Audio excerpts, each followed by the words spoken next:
Let me just put a number on the screen right now. Two air conditioners running almost 8 to 10 hours a day in India's heat, and my electricity bill for 2 full months was 2300 rupees. That's 359 units bi-monthly. Think about that for a second. That's less than most single AC homes I know. And I'm not doing anything crazy. I'm not sitting in heat, I'm not sweating it out, and I'm definitely not putting some weird schedules to make it work. I'm running these ACs like a normal person, just a normal person who paid attention to a few things. And in this video, I'm going to show you exactly what those things are. Because here's the thing, if you live in India, and especially if you live in Kerala or anywhere in the south, an AC is not a luxury anymore. It's not. It has become a necessity. Temperatures this summer has been absolutely brutal. We are hitting 40 degrees Celsius regularly now, and working from home without cooling is not realistic. The question is not whether you have an AC. The question is how you use it without your electricity bill eating your entire salary. So let's talk about that. Today we're going to deep down on something that has been sitting on my wall for the last few months. This is the Samsung Bespoke AI 1.5 ton 3-star split inverter AC. And this video is definitely not sponsored by Samsung. This AC was bought with my own money, and it's been what I have been using for the past months. You might think that this is a sponsored video because I have a lot of really good things to tell about this AC. So let's get into it. And before we talk about this specific AC here, I wanted to say something that needs to be said clearly. We are regularly seeing April and May temperature that would have been considered extreme hot just 10 years ago. And working in a room that's 38 degrees Celsius with full humidity, especially in Kerala, is genuinely an health concern. And this 100 square feet room here becomes a sauna by 11 am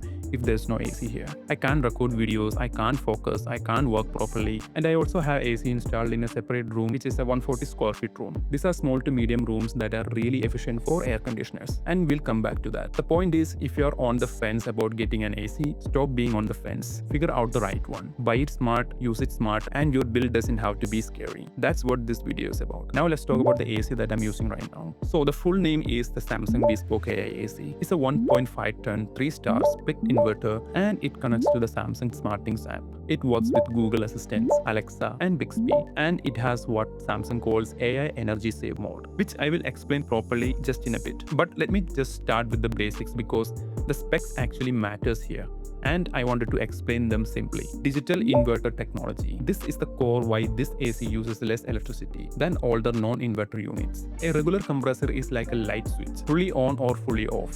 Every time it switches back, there's a surge of power and your room temperature keeps bouncing up and down. An inverter compressor is like a dimmer switch. It slows down or speeds up based on what the room actually needs. Once the room hits your set temperature, it doesn't switch off. It just runs slower, quieter, more efficient, and the temperature stays stable. 5-step convertible cooling. This is something I genuinely use. You can set this compressor to run at 40%, 60%, 80%, 100%, or 120%. I'm mostly alone in my room. I don't need 100% cooling power. I run it at 40%, which Samsung calls the home alone mode, and it's genuinely sufficient. That means less power consumption, fewer units, lower bill. The 4-way swing. Most basic AC only swings up and down. This one swings all 4 directions. The cool air actually reaches every corner of the room. For a square room with multiple heat sources, this matters. And it works at extreme outside temperatures, up to 58 degrees Celsius. In Indian summer heat conditions, a lot of cheaper ACs start to struggle when it's 45 degrees outside. This one keeps going. Now let's talk about the installation procedures. What I actually paid. This is something almost every review skips over, and I think it's one of the most useful things I can tell you. The AC itself has a fixed price, but the installation is a separate cost that nobody talks about. Here's what I paid. Samsung sent their authorized technician one day after the AC was delivered. Total installation cost was 1600 rupees. That breaks down like this. 1000 rupees for the stand which the outdoor unit sits on. This is a metal rack that gets mounted onto the wall or the ground outside. You need this one. The outdoor unit just cannot sit on the floor without proper support. 600 rupees was for the labor and the miscellaneous things like wrapping tape around the pipes, the hardware, all the small things. Importantly, I did not need any extra copper pipe. My indoor unit and the outdoor unit were close enough that the standard 3-meter copper pipe included in the box was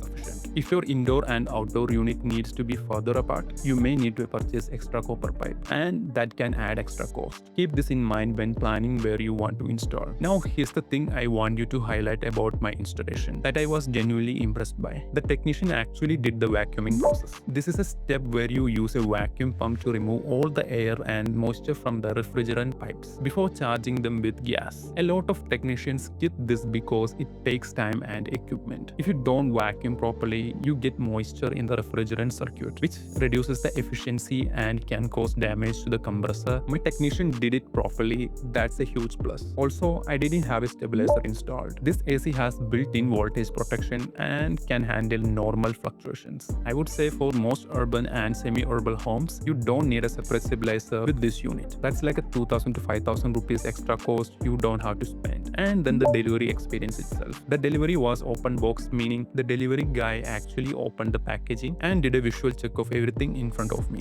That's the kind of things that actually matters when you're buying a 30,000 rupees air conditioner. And this is the part which surprised me. The technician didn't just leave. He actually sat down with me, walked me through how to use all the modes in this AC, and helped me set up SmartThings app on my phone. That's the kind of after sales experience that you hope for, but you don't get always. Good going, Samsung. Now let's talk about the Samsung SmartThings app. The SmartThings app is the control center for your AC. It's available both for Android and iPhone. I personally use it on my iPhone 15 Plus and it works perfectly fine for me. Of course, you can turn the AC on or off with this app, change temperature, change modes, set schedules, set routines, all from your phone. There's even a geofencing feature called Welcome Cooling that detects when you're within 35 kilometers of your home and turns it on automatically. Personally, I don't use it just to save some electricity, but the part of the SmartThings that I spend most time in is the energy tracking section. And this is where I want to show you my actual data. In March, my Samsung AC used about 30 kilowatt hour power. That's like 200 rupees for the whole month. In April, because it's getting hotter and I'm running it more, I used it around 50 kilowatt hour. That's about 320 rupees. The SmartThings apps also show you a neighborhood comparison. My April usage was 47 kilowatt hour and the neighborhood average for the same period was 102 kilowatt hour. My neighbors on average are spending 667 rupees in electricity on their AC, while I'm spending 320 rupees. Same city,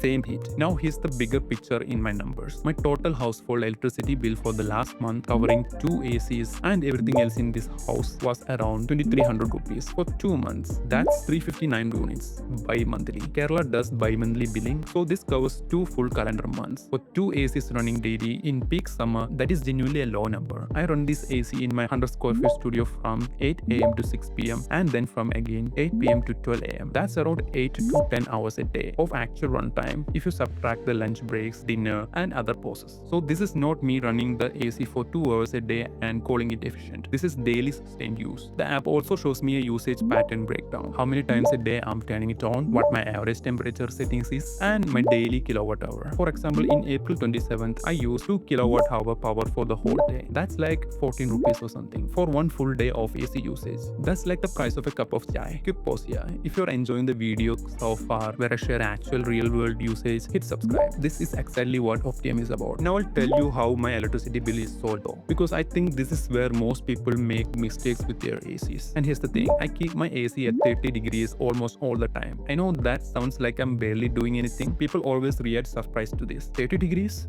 That's not even cool. But here's the thing, 30 degrees inside a sealed insulated room with an inverter AC and good airflow feels completely different from 30 degrees outside in direct sun. The AC isn't just dropping the temperature, it's removing the humidity from the air and maintaining constant airflow. In Kerala's humidity, that matters more than the numbers. And when I'm recording videos like this, I turn down the AC to 28 degrees Celsius. That's my one-step cooler settings for when I need the room to be slightly more cooler. I never go down below 28 and I never needed to. Now here's the tip that technician told me, and it's really simple. If you're feeling warm at 30 degrees Celsius, don't immediately drop the temperature. Instead, direct the AC's airflow towards you. Use the 4-way swing to point the vents in your directions. The moving air creates a wind chill effect and you will feel 2 to 3 degrees cooler without changing the temperature at all. Your electricity consumption will stay the same. You just feel cooler because the air is moving around your body. Alternatively, and I have been doing this so far, run a table fan along your AC. The table fan actually circulates the cool air around the room more efficiently than the AC can do it alone. This is especially useful in a longer room or an oddly shaped space where the cool air from the AC doesn't reach every corner naturally. The fan costs basically nothing compared to the AC,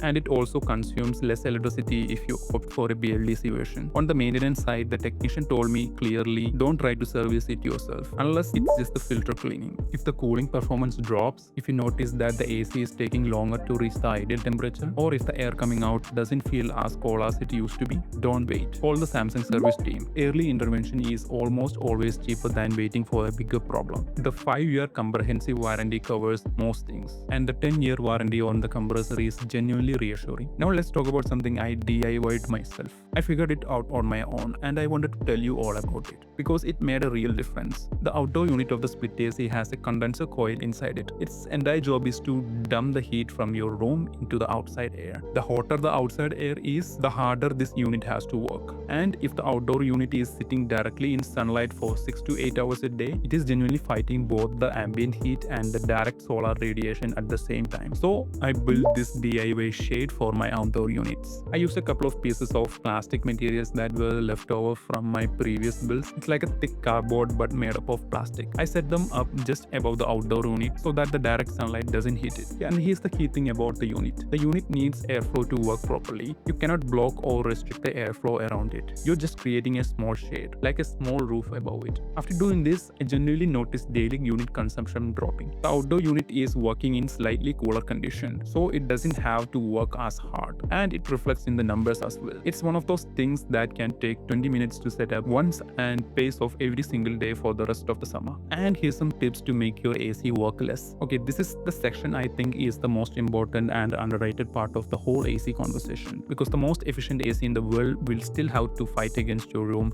if your room is badly set up for cooling. Tip number 1: clay tiles on your roof. The roof of my studio gets hot, genuinely hot, which means the concrete roof above absorbs all the heat throughout the day and radiates it downwards to this room. It's like having a slow heater on the ceiling. So I got these tiles placed in the roof above my home studio. Think of it like this way: clay is much more worse heat absorber than bare concrete. It stays cooler through the day and radiates less heat into the room. And I genuinely noticed about 3 to 5 degrees Celsius difference in my room temperature after doing this. That just means my AC has to do less work and it directly impacts your power consumption. This is a kind of passive cooling and it genuinely works, I can assure you that. Tip number 2: paint the roof white. If you're going to put clay tiles up there, paint them white as well. White surfaces reflected a significant portion of the solar radiation instead of absorbing it. This is a well-known technique. Many commercial buildings in hot climates do this exact thing, and it reduces the cooling load on your AC. Tip number 3: if you're planning to renovate or do any ceiling works in your room,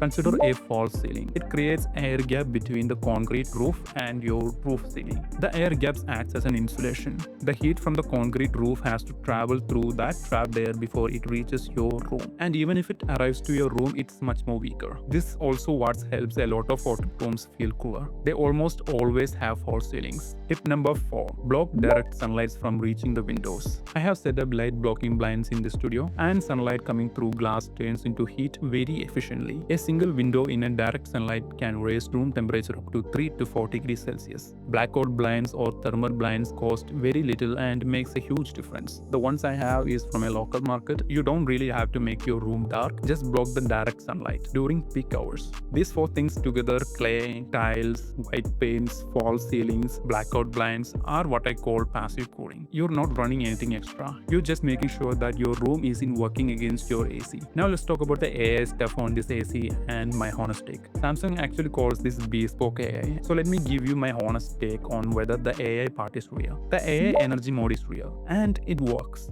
It watches your daily usage patterns when you turn it on, and what temperature are you using it for, and how long are you using it for, and what the outside conditions are like. And it just adjusts the compressor behavior over time to be more efficient without making you feel less comfortable. Samsung actually claims up to 30% additional savings. In my case, the app is showing modest numbers on the savings side, and I think it's partly because I'm running the AC at high temperatures like 30 degrees Celsius or 28 degrees Celsius. There isn't much left for the AI to optimize here in my situation. If you're someone who set it up to 18 degrees or 16 degrees Celsius, then the the AI might do you some good. The AI diagnostic feature is useful. If something feels off with the AC, you run the diagnostic from this app and get a plain language explanation. It saves you from calling the technician for something minor. Welcome coding is a genuinely good thing to have, but at least not for me. And there's also smart things routines. The widget control, that is genuinely the best feature. You just have to click on one button and the AC will turn on, set your eyelid temperature, set your swing mode, and everything like that.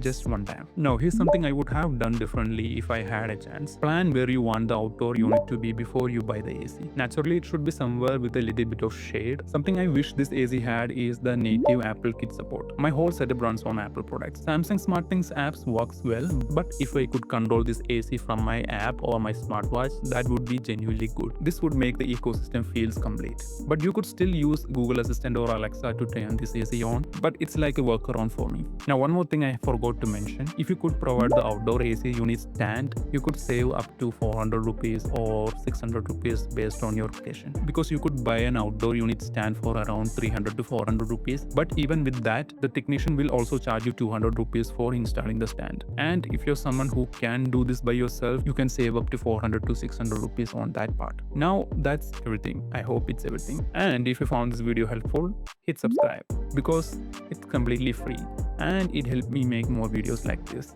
with real numbers, real setup, and real results. See you guys in the next one.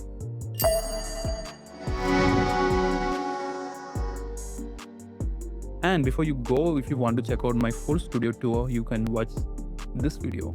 It's going to be either on this side or this side. I still can't figure it out. And if you want to check out how I use two phones to manage my personal life and work life, watch this video. Bye.